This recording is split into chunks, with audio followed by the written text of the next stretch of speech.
Das cartas de São Leão Magno, Papa, século V, o sacramento da nossa reconciliação. A humildade foi assumida pela majestade, a fraqueza pela força, a mortalidade pela eternidade. Para saldar a dívida de nossa condição humana, a natureza impassível uniu-se à natureza passível. Deste modo, como convinha à nossa recuperação, o único mediador entre Deus e os homens, o homem Jesus Cristo, podia submeter-se à morte através de sua natureza humana e permanecer imune em sua natureza divina. Por conseguinte, numa natureza perfeita e integral de verdadeiro homem, nasceu o verdadeiro Deus, perfeito na sua divindade, perfeito na nossa humanidade.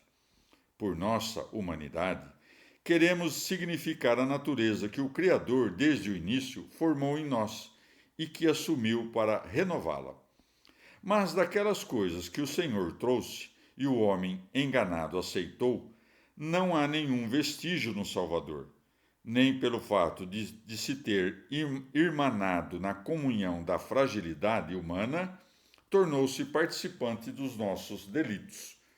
Assumiu a condição de escravo, sem mancha de pecado, engrandecendo o humano sem diminuir o divino. Porque o aniquilamento pelo qual o invisível se tornou visível e o Criador de tudo quis ser um dos mortais, foi uma condescendência da sua misericórdia, não uma falha do seu poder. Por conseguinte, aquele que, na sua condição divina, se fez homem, assumindo a condição de escravo, se fez homem. Entrou, portanto, o Filho de Deus nesse mundo tão pequeno, descendo do trono celeste, mas sem deixar a glória do Pai. É gerado e nasce de modo totalmente novo. De modo novo porque, sendo invisível em si mesmo, torna-se visível como nós. Incompreensível, quis ser compreendido. Existindo antes dos tempos, começou a existir no tempo. O Senhor do Universo assume a condição de escravo, envolvendo em sombra a imensidão de sua majestade. O Deus impassível não recusou ser homem passível. O imortal submeteu-se às leis da morte. Aquele que é verdadeiro Deus é também verdadeiro homem, e nesta unidade não há de falso, porque nele é perfeita, respectivamente, tanto a humanidade do homem como a grandeza de Deus.